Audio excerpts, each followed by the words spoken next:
여러분 안녕하세요. 김원호TV의 김원호입니다. 인생을 배운다. 오늘은 9번째 시간이 되겠습니다. 오늘의 주제는 외형만 보고 판단하면 큰일 나는 이유. 외형만 보고 판단하면 큰일 나는 이유에 대해서 이야기를 좀 하겠습니다. 간단한 줄거리를 소개하면 다음과 같습니다. 유명한 화가 몇 명이 나옵니다. 첫 번째로 근대 한국 미술을 대표하는 화가 이중섭 화가가 나옵니다. 그의 대표작 황소라고 하는 그림에서 보입니다만은 아주 우람한 황소의 모습, 그 그림에 대한 이야기를 좀 하겠습니다. 두 번째로 이중섭과 쌍벽을 이루고 있는 작가죠. 가장 한국적이고 가장 현대적인 화가 박수근이라고 하는 화가가 있습니다. 그의 대표작이 그림과 같이 아기여본 소녀 이런 그림이 있습니다. 거기에 관한 여러 가지 이야기를 좀 하겠습니다. 세 번째로 그림에도 보입니다만은 가장 뉴욕적인 예술가, 뭐라고 할까요? 미국인의 향수를 잘 자아내는 뉴욕 맨해튼 출신 화가가 있습니다. 대표작 행복한 눈물이라고 하는 유명한 그림이 있죠. 여러분들 생활 속에서 자주 보고 있는 그 여성의 모습입니다. 빨간 머리에 눈물을 흘리면서 입술을 빨갛게 해서 보이는 그 장면입니다. 아주 충격적인 그런 모습의 그림이죠. 그 그림에 대한 이야기를 좀 하겠습니다. 마지막으로 울산의 어느 비빔밥집 이야기를 좀 하겠습니다. 이 비빔밥집은 4대째 하고 있습니다. 100년이나 됐습니다. 이 100년이나 된 이 비빔밥집에 관한 이야기를 좀 하겠습니다. 그래서 이제 이 화가들의 그림 그리고 비빔밥 한 그릇을 두고서 우리는 무엇을 생각해야 할 것인지, 어떠한 관점으로 바라보아야 할 것인지, 그 외형만 우리가 바라보아야 할 것인지, 아니면 그 외형이 아닌 그 내면의 어떤 본질을 봐야 할 것인지 판단해보는 좋은 시간이 될 것 같습니다. 아직 구독, 좋아요를 누르지 않으신 분은 눌러주십시오. 좋은 내용으로 보답하겠습니다.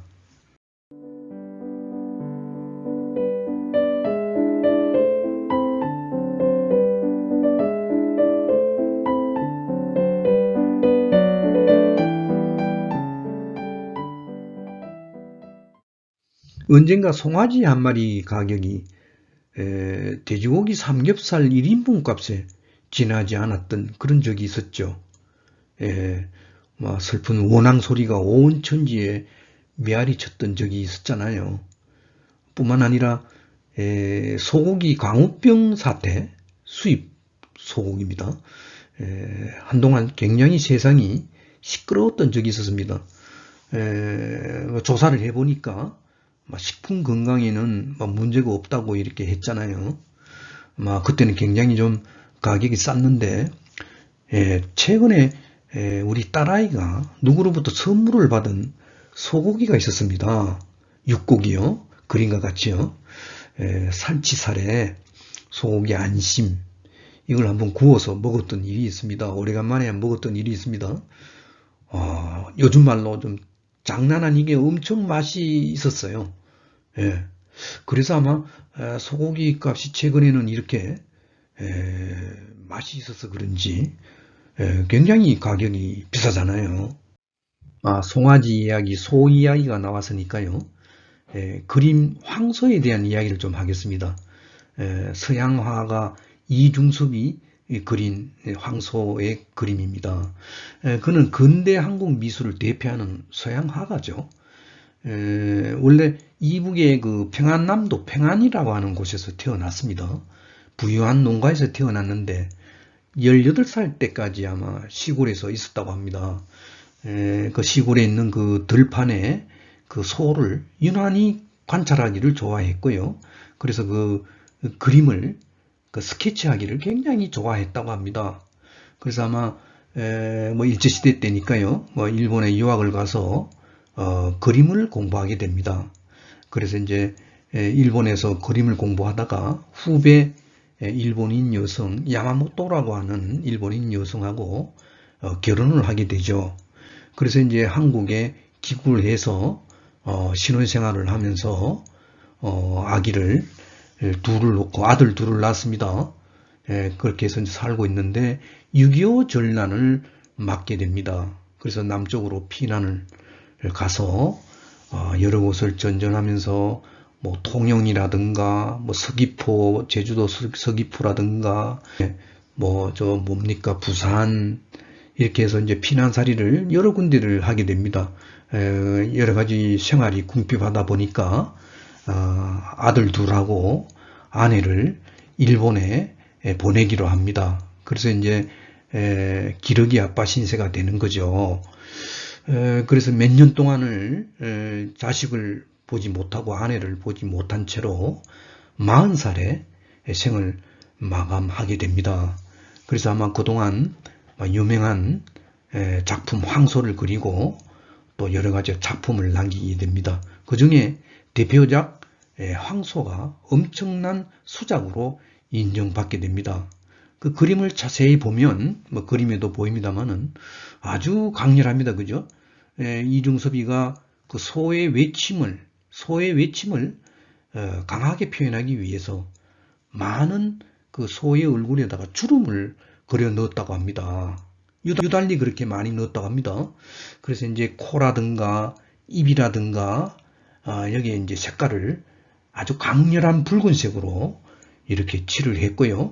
또 얼굴 모습을 보면 소의 그 표정을 이렇게 보면 사람 얼굴하고 굉장히 비슷하게 그려 넣었습니다. 그죠? 그것은 결국 아주 생동감 있게 역동적으로 표현한 그런 이유가 아닌가 싶습니다. 그래서 뿐만 아니라 그 아래의 그림에도 보입니다만은 그 그림은 사실은 그 담백각 속에 있는 그 은박지 있죠. 은박지에다가 이중섭은 뭐 담배를 많이 피운 것 같습니다. 은박지를 모아다가 아이들의 모습 또 뭐 보고 싶은 아내의 모습 뭐 여러 가지 그 장난기스러운 그런 모습들을 그래서 많은 그 작품을 남겼다고 합니다. 그 은박지에서 그린 그림을 갖다가 은지화라고 합니다. 은지화라고 합니다. 이 작품들이 굉장히 지금 많이 남아 있습니다. 예. 그래서 이제 이런 황소라든가 이 은지화에서 나타난 그 이중섭의 그 표현하고자 하는 그 본질은 뭘까? 본질은 뭘까? 뭐 여러분들 또 뭐 아시겠습니다만은 그 황소 그림이라든가 그 강렬한 황소 그림 이런 거는 결국 그 이중섭의 그 뭡니까? 고향을 두고 온 그 실향민의 간절한 그 향수를 이야기하지 않겠습니까? 향수요. 뿐만 아니라 그 은지화에서 은박지에서 그려진 그 모습을 보면 그 아이들의 그 모습들이 너무나 보고 싶어요. 아내의 얼굴이 너무나 보고 싶어요. 그 보고 싶어하는 그 갈망을 나타낸 것이 아닐까요? 그래서 여기서 결론은 뭐냐면 그 외형적인 그런 그림의 모습하고 안에 내면의 그 표현하고는 질적으로 좀 다르다라고 하는 얘기가 아니겠습니까? 예. 예, 1950년 이후에 이중섭 화가하고 쌍벽을 이룬 그 화가가 있습니다. 가장 한국적이고 가장 현대적인 화가죠. 박수근이라고 하는 화가가 있습니다. 고향이 어디냐면 강원도 양구에서 태어났다고 합니다. 산골이라 그럽니다.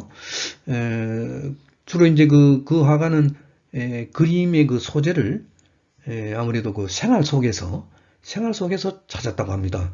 그 시골 사람들이 자주 등장하는 뭐라 그럴까요? 그야말로 거짓없는 한국의 그 평범한 서민상을 잘 표현했다고 합니다. 대표적인 그 특징을 보면 그 그림의 화면의 그 대부분 보면요, 화면의 바탕이 여러분들 화강암이라고 하는 돌 아시죠? 화강암. 숫돌이라 그럽니까? 숫돌 같은 그런 화강암 표면 같이요. 우둘투둘한 그런 효과를 잘 표현하고 있다고 합니다. 예, 올록볼록한 그런 느낌도 들고요. 그런 그 화면에서 많은 그의 대표작이 탄생됐다고 합니다.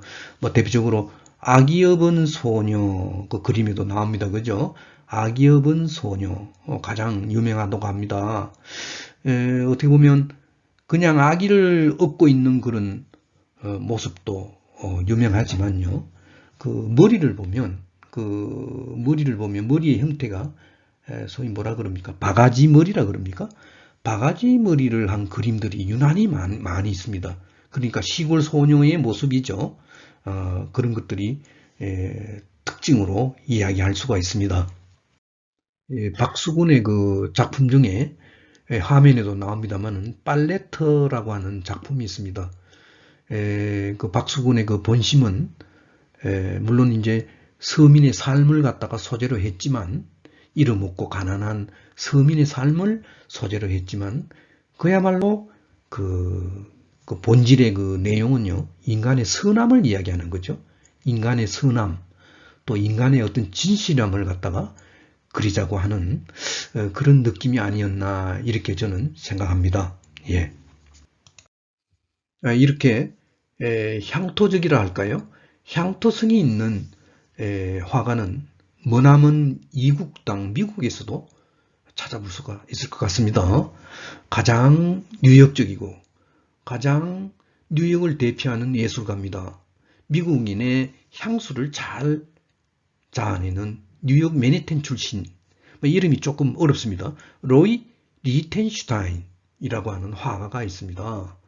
그의 대표작 중에서 많은 대표작이 있지만 가격이요 수백억이 되는 그런 작품도 있다고 합니다. 여러분들 잘 아시는 행복한 눈물입니다.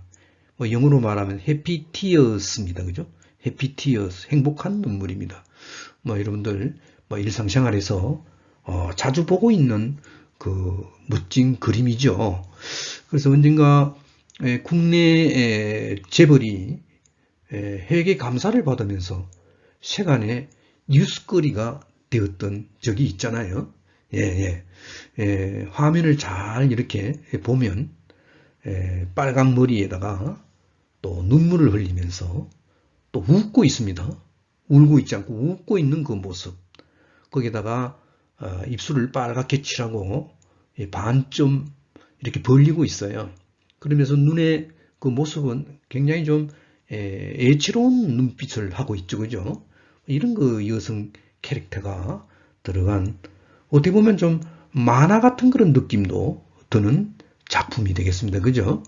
역시 우리가 감상을 해야 될 것은 그 외모적인 그런 모습이 아니라 외형적인 모습이 아니라 그 뭐라 그럴까요? 미국인들의 향수를 자극하는 흘러간 그 나라 사람들의 그 문화를 갈증을 느끼는데 그 본 그림의 감상의 키 포인트가 될 것 같아요. 그죠? 먹을거리 이야기로 좀 화제를 바꾸어서 이야기 좀 하죠. 6.25 피난 시절에 우리는 진짜 먹을 것이 없었습니다. 그래서 공짜로 비빔밥을 보시를 했던 그런 울산의 할머니 이야기입니다. 보시다시피 함양집이라고 하는 비빔밥집입니다. 울산 중심지에 자리 잡고 있습니다. 근데 그 그림과 같이요, 함양집 이렇게 나와 있습니다. 할머니가 이제 가게를 처음 오픈을 했고, 그 딸의 며느리, 또 그리고 그 며느리의 딸하고 사이, 이런 식으로 4대째를 이어지고 있습니다. 한 100여 년 정도 되고 있죠. 그래서 이제 그 함양집이라고 하는 비빔밥집인데요. 이 가게에 들어가면요, 이런 좀 특징이 좀 있어요. 들어가서 손님이 이 자리에 앉으면 종업원이 왔어요. 살포시 앉아갖고 무릎을 꿇고 앉아서 주문을 받습니다. 주문을 받습니다. 이렇게요. 손님 저기 소고기는 삶은 걸로 할까요? 날 것으로 할까요? 이렇게 질문을 합니다. 그러면 이제 대답을 이제 하겠죠. 두 개 중에 하나로요. 그래서 이제 반찬이 이제 나오고 이제 몇 가지가 나옵니다만은 그 좀 특징이 그림에도 보입니다만은 탕국이라고 해가지고 여러분들 뭐 많이들 먹어본 일이 있죠. 예, 탕국이라 해가지고 그 두부에다가 무에다가 소고기 국물에다가 이렇게 비빔밥하고 같이 먹으면 굉장히 좀 맛이 있죠. 근데 이제 그 비빔밥도 보면 뭐 여러 가지 나물이 들어가 있고요. 뭐 고봉에는 계란 그 뭡니까 계란 그 말이해서 썰어서 또 소고기도 들어가 있고 숙주나물도 들어가 있고 시금치도 들어가 있고요. 무도 들어가 있고 뭐 깨소금 뭐 재료들이 엄청나게 많이 있습니다. 근데 이제 특징이 뭐냐면 먹어보면 굉장히 좀 이 해맛이 굉장히 부드러워요. 다른 음식점에 비해서 부드럽습니다. 아마 내 생각에는 굉장히 좀 나물을 잘게 썰어서 따뜻하게 이렇게 데워서 가져옵니다. 그래서 더 맛있겠죠, 그죠? 예. 그래서 여러분들 한번 울산에 가서 이 집을 한번 방문해서 한번 잡숴보시죠. 예. 그래서 이제 결국 이제 비빔밥 이 탕국을 주는 이유는 제 생각에는요. 역시 그 고향의 맛을 좀 한번 느껴보라. 예, 느낌은 그렇습니다. 고향의 맛을 한번 손님들이 한번 느껴보세요라고 하는 그런 기분이 드는 그런 가게가 아닌가 싶습니다. 예. 예, 언젠가 일본인 교수 2명하고요. 제가 뭐 학교에서 뭐 초청 강연을 한번 연 적이 있어요. 그래서 이제 그 초청 손님으로 일본인 교수 2명하고 이렇게 했는데 마치고 이 비빔밥집에 와서 같이 식사를 한 적이 있습니다. 근데 이제 앉아서 이제 이야기하면서 뭐 비빔밥이 나왔어요. 그리고 제가 먼저 한번 시범을 보여준다 해가지고 용감하게 한번 비벼내면서 한번 이렇게 한번 시범을 보여줬죠. 일본인이 하는 얘기가 참 걸작입니다. 아니 센세이, 일본말로 센세이라고 이렇게 이야기합니다. 아니 센세이, 보기 좋은 음식을 갖다가 그냥 비빔밥 그대로 먹으면 될 텐데 자꾸 비비는가요? 뭐 이런 거 조금 좀 어울리지 않는 질문을 하는 겁니다. 그래서 조금 좀 듣고서 기분이 좀 별로 좋지 않았어요. 잘 됐다 싶어서 조목조목 설득을 해줬습니다. 이 비빔밥 음식은요, 혼동 상태가 될 때까지 비벼야 맛이 있습니다. 여러 가지 재료들이 섞이면 맛이 최고조로 나지 않습니까? 계속해서 제가 이야기를 합니다. 노련한 지휘자의 지휘봉에 따라서 연주되는 오케스트라의 하모니를 들어보셨죠? 그것과 같습니다. 그래서 이제 조금 좀 의아하게 일본인 둘이가 좀 생각을 했습니다만은 저는 이렇게 생각합니다. 비빔밥의 진정한 맛은 바로 조화해서 하모니에서 생기는 것이 아닌가. 보기보담, 바깥의 보기보담 속 내용이 본질이 중요하다. 이런 얘기가 되지 않을까요? 예. 결론을 내리겠습니다. 이와 같이 비빔밥 먹는 거하고 또 향토 작가들의 작품에서 우리는 외형의 모습 그대로를 바라볼 것이 아니라 그 본질을 이해해야 된다라는 사실을 알게 됐습니다. 다시 말한다면 세상의 모든 일에 대해서 바깥 외형만 보고 가볍게 판단하기보다는 그 내면의 진정한 본질이 무엇인지를 아는 것이 중요하다고 생각합니다. 그렇게 깨달아갈 때 우리의 삶은 진정 가치 있고 행복한 일상으로 자리매김할 수 있지 않을까요? 예, 인생을 배운다. 9번째 강의 이것으로 마치겠습니다. 여러분들 대단히 감사합니다.